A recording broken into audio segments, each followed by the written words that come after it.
To this day, I still can't comprehend what happened in that old god-forsaken town of Angel Lake. The fear and horror one felt going there was already severe enough, but what my friend and I witnessed and experienced is one I wouldn't dare wish on anyone else. We're still shaken by it, and even hearing the name Angel Lake makes us shudder with regret and loathing of that place.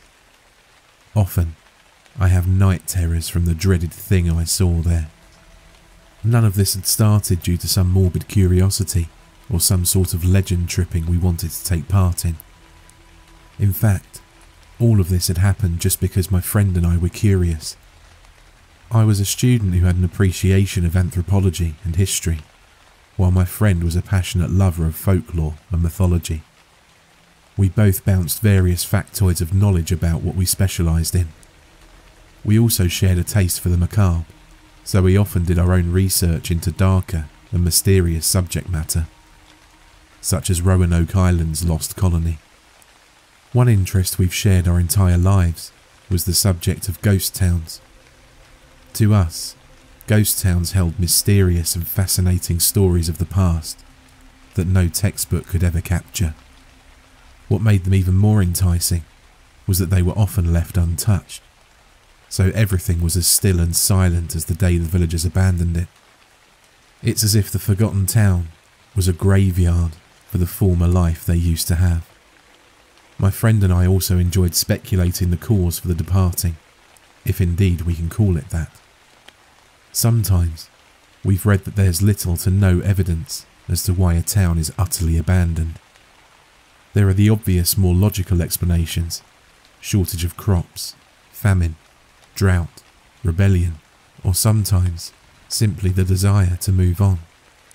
However, the ghost town of Angel Lake is notorious for having absolutely no explanation as to why it was abandoned. There are a large number of ghost towns in the world that have been abandoned by their original denizens, but this one had a peculiar history. Very little is actually known about Angel Lake itself. My friend and I searched high and low to discover more about it. Other than a very small number of online articles and one or two history books, the most that's been said about it is that it was established sometime in the 1800s. The town's named after the lake that resides by it, and was mysteriously abandoned in 1936. It's also unknown what truly happened to the people who lived there, because it seems they just disappeared from history. No one ever figured out what happened to them, or why the people suddenly left it. What little we've read detailed the so-called logical possibilities, but it also highlighted the more curious aspects. It's believed that dark occult practices had gone on there for centuries, and that may be the cause for the elusive disappearances and subsequent abandonment. What's known in recorded history was that the area was shunned by the indigenous people of the area. Tales of evil essences dwelling there were frequently recited amongst themselves. Spanish explorers who visited the region also briefly wrote accounts of strange and frightening happenings in the area. So much so that they called the place El Lago de los Diablos, the Lake of Devils, due to the strange and sometimes horrifying occurrences that happened. They never truly described what had happened that led them to leave it. The Spaniards found it so frightening that they quickly abandoned the place for hundreds of years, until it was renamed Angel Lake by English-speaking settlers who learned of the name and changed it due to it offending their religious views. Legend has it that numerous witches' sabbaths happened near the area of Angel Lake, and that ultimately it led to the people being kidnapped and flown away into the night by gargoyles and winged devils. Others say extraterrestrials came down from the stars and abducted the human populace. Stirred by this strange tale, and being lovers of history and folklore, my friend and I decided to travel to Angel Lake to explore it, and perhaps discover why the folks of the place had moved elsewhere. It wasn't too far from our hometown, so it was possible to make it in a few hours. We'd end up regretting that decision for the rest of our lives. This foolish decision didn't come from just the urge to explore. We'd planned on taking a few snapshots of old artifacts and perhaps touring the old decaying buildings. What awaited us is nothing I can truly explain to this day, nor is it something I wish to relive again. I'd highly advise anyone to steer clear of Angel Lake and let it rot. It's a breeding ground for nightmares and evil, and I wouldn't dare wish this experience on anyone else. During the drive, my friend and I eagerly discussed our theories about eerie Angel Lake. Being students, we were trained to study and analyse situations with rationality and critical thinking. Naturally, we were willing to take anything with supernatural qualities attributed to it with a grain of salt. Between the two of us, however, my friend was the most superstitious. It wasn't in the sense of him reading and following horoscopes or believing in magical horseshoes or something ridiculous like that. Instead, he seemed to believe that not everything had a truly scientific explanation, and that there were many things in this life that the scientific method alone couldn't explain, no matter how much we wanted to. But after I explained what we'd seen, I don't think either of us can truly choose to believe anything rational anymore, whether it was scientific or otherwise. The further we drove on, the more decrepit and strangely silent the place seemed to get. In fact, at one point, I'd rolled down the window, only to hear nothing but the deathly silence of the area. If any animals were making noises, they were hardly detectable, other than a brief rustling of grass. We'd travelled during the late afternoon hours, so that by the time we arrived at Angel Lake, it would be evening. I can say now that this turned out to be our gravest mistake, along with even daring to travel to this accursed city. We did it for the sake of creating a foreboding and haunting atmosphere, but what an idiotic move. It wasn't until we were close by that we suddenly began to feel the true loneliness and isolation of this old town. Miles and miles of roads stretched on, and with each mile, the road became less maintained, cracked and cared for. We drove past forgotten valleys and shadowy mountains, and the grass became unkempt and overgrown. Eventually, we began to spot unpleasant little ancient rundown cottages here and there, scattered around the now dirt roads. Our vehicle rocked violently against the bumpy and ragged path. We became excited as a few of these old cabins appeared authentic and rustic, perhaps dating back to the 19th century. I quickly snapped a few pictures of it with my phone. These must have been folks who decided to have a simple living during the time and not move into the industrialised portion of Angel Lake. At one point, my friend had no choice but to park the car, and we had to continue our travels on foot, seeing as the path became too difficult to navigate through by driving. The moment we shut the doors of our car, we immediately felt the atmosphere of decay. The trees, plants and grass appeared gloomy and moist from rain that had fallen a few days earlier, and any animals we heard around were furtively scurrying or climbing up tall black trunks. The ground was very muddy, and we could hear the faint twittering of unknown birds in the distance. Finally, our eyes landed on a small, dark town located at the end of this virgin forest.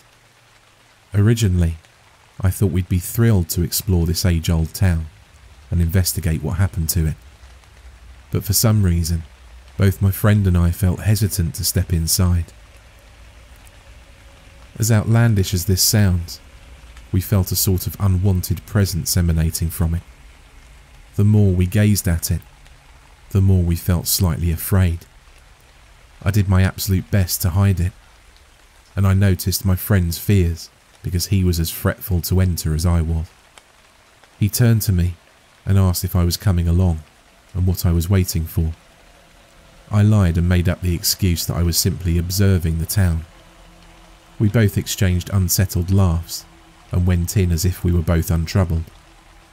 The streets were filled with old architecture and desolate houses. There were still signs from old shops hanging up, and the residential homes still had wooden furniture on their verandas. It felt so strange to be here. Often, when we walk through neighbourhoods, we often expect to see the windows lit up or people walking down the road. But here, it felt so empty and forlorn. It was very unnerving to imagine what had caused this little place to be forgotten. We knew we could go inside any of these buildings that we liked and rummage through the things they contained. But there was something curious about these houses that left us feeling fearful of them. It was as if there were things still dwelling in there, hiding in the darkness and waiting for someone to enter it. It sounds silly, yes, but it felt that way. The fact that the sun had gone down and the sky was beginning to darken made it seem even more grim and devoid of life. As we marched our way through the dead streets, we snapped more photos and pointed out the little stores and houses we found interesting, and remarked on their archaic appearances.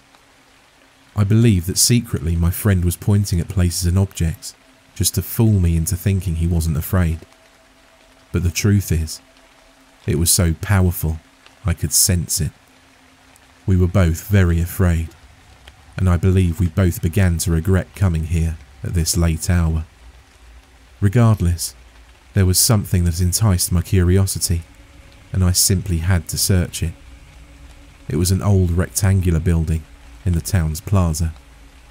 The sign on top of it read, Angel Lake Newspaper Agency.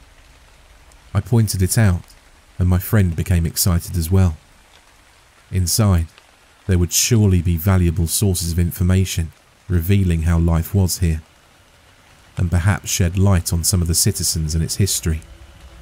We both pushed open the decrepit old door and entered into the small office-like place, and stared in complete amazement at the old tables, typewriters and file cabinets that were knocked over and scattered all over the room. We instantly began scavenging through old papers and furniture. We found numerous unfinished newspaper articles detailing recent events, and many tidbits of local news during the 1930s. It was evident by this that the journalists who were writing these must have got up and left suddenly. It left us with a slight unnerved feeling as we continued to look through everything. I then ventured inside another room, and I believe this to have been the editing room. There were numerous front-page articles taped to the walls, and 2 windows looking out into a large tarn. The tarn was Angel Lake itself, which this town was named after. I got to what I believed to be the editor's desk. There was a large stack of newspapers on top of it, neatly arranged and untouched. I looked back at my friend and saw that he was just tossing papers around and going through the contents of a desk. It felt amazing for a brief second. I was holding in my hands a newspaper that had been written nearly 80 years ago. It still felt as fresh as the day it was off the press. I read the headline, the year being 1936 according to the paper's date, and I felt a pang of fear churn inside of me. It read, Strange fog spotted in middle of Angel Lake. As I finished reading those words, my eyes shifted over to the large lake at the window. As I studied it for a moment, the water appeared more shadowy and still than any other lake I'd seen in my life. It had a sort of haunting tranquility to it. I then turned my attention back to the newspaper once again and began to read. It read, On October 11th, an unexplainable fog was spotted growing in the middle part of Angel Lake. People say it seemed to have come from nowhere, and witnesses who lived nearby claim to hear strange and frightening noises coming from the lake itself. Unexplainable light seemed to radiate from the core of the fog that's building in the water. Local law enforcement and fishermen have attempted to go out and see what the source of this unexplainable mist is, but they claim there seems to be a horrible odour emitting from it that prevents them from getting closer. They'll attempt to explore it at a later date, in which they hope that the terrible scent has subsided. This story had me captivated. As I looked down to read more of the newspapers, I realised that there were more articles of this event. Each article was dated only days later from the one I just read, and I quickly snapped all of them up in chronological order. I was both excited and unsettled by what I'd just read. The next article said the following. On October 19th, the fog has nearly covered all of the lake and reached the shore, and even extended into the neighbouring woodlands. People are beginning to fear it will enter the town itself.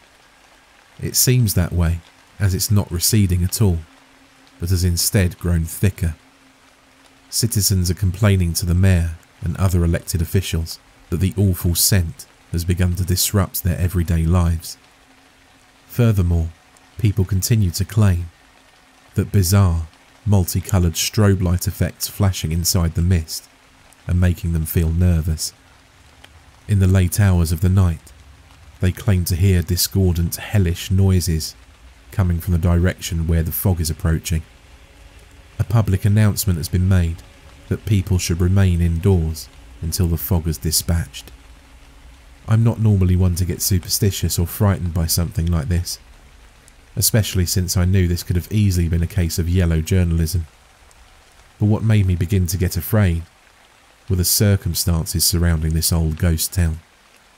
It became abandoned, and everything was dropped as if something sudden had happened. But what if it wasn't abandoned? What if something horrific happened here? As those thoughts filled my mind, I suddenly looked down at the newspaper I was holding and noticed my hand quivering nervously. I didn't even notice that at first, and I quickly put it down and picked up the next newspaper. This one was dated November 5th. The fog has still not disappeared since it was first spotted on October 19th. The city government is still uncertain of what it is and how to get rid of it. The fog has now reached Angel Lake and has begun to crawl its way onto the streets. Denizens are beginning to disappear under mysterious circumstances.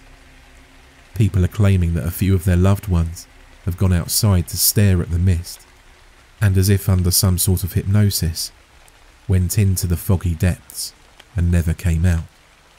The last thing they'd hear would be their loved one let out a horrible shriek of terror, and then no trace would be left of them. The bodies of cattle, birds, and various other assorted animals are discovered dead near the deadly mist. Plants and trees are also beginning to decompose, wither away and die when the fog approaches them. It's unknown what will be done at this time. At this point, my friend entered the editor's office, and I immediately cried out and dropped the newspaper as he called to me. He noticed my alarming expression and my demeanour, and asked me what the matter was. Trembling, I picked up the newspapers I was holding and read them aloud to him. When I looked back up at him, he was just as pale and terrified as I was. I could see the fear in his eyes, and he too appeared stricken with dread.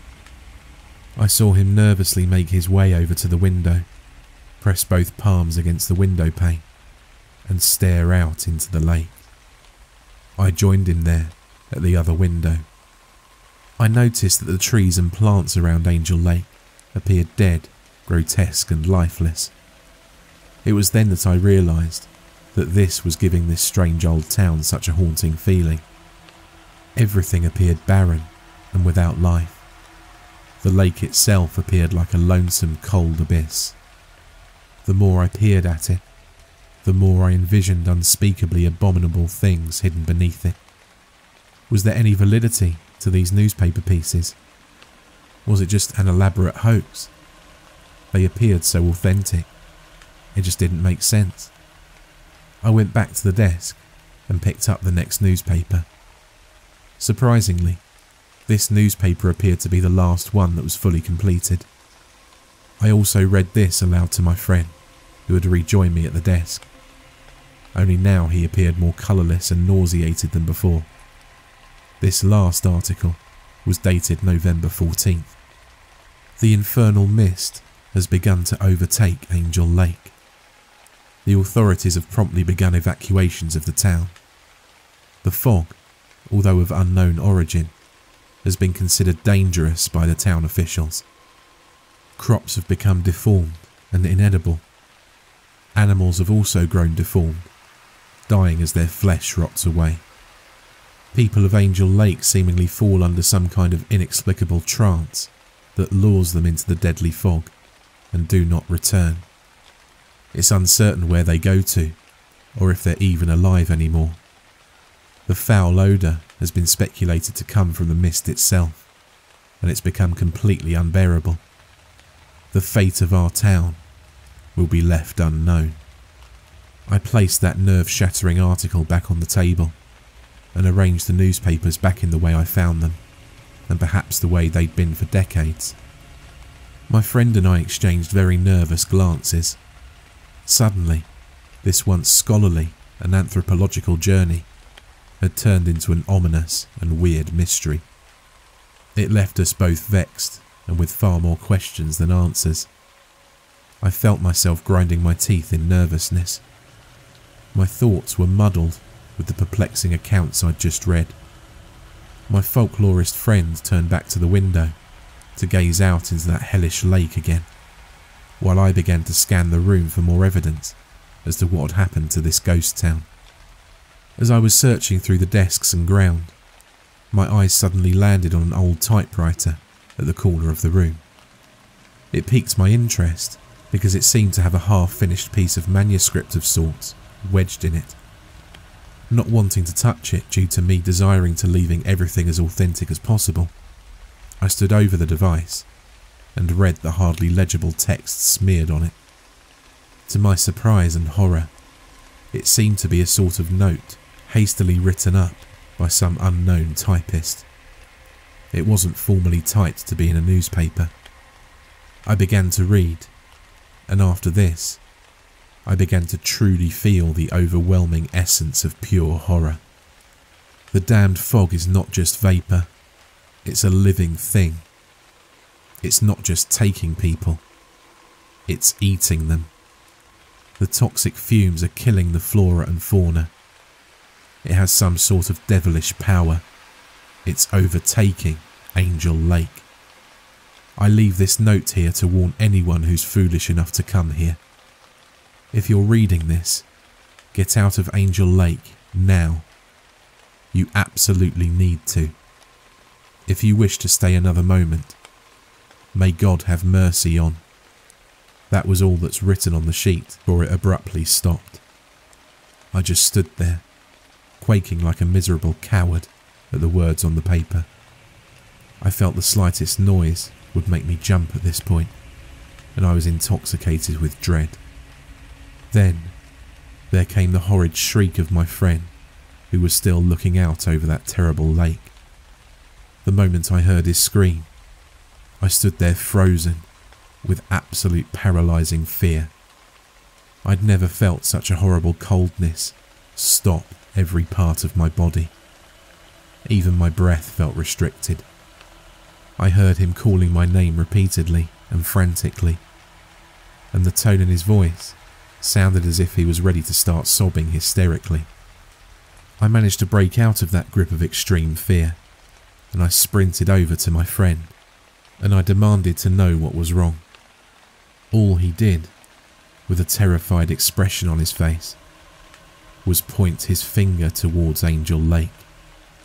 Before I even looked, I had the feeling of just wheeling around and running out of this demonic town as fast as possible.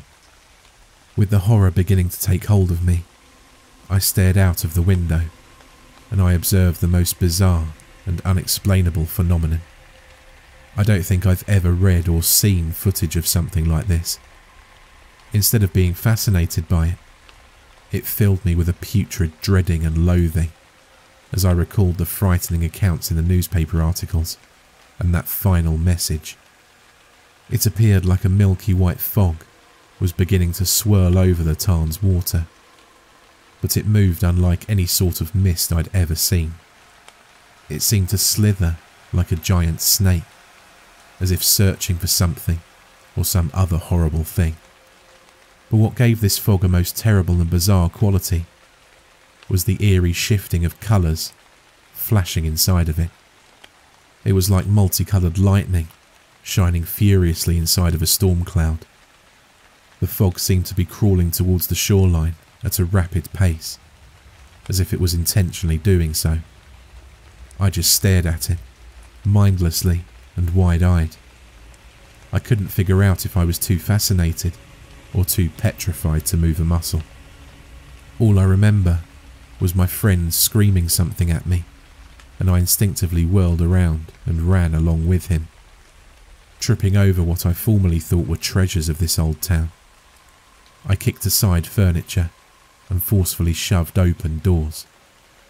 As we ran outside, nightfall had already arrived.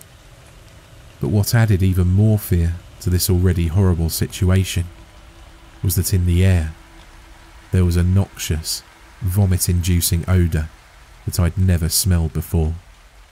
The scent was enough to make me cough and gasp and my eyes water. I covered my face with my sleeve, but even that wasn't enough to block out the grotesque scent.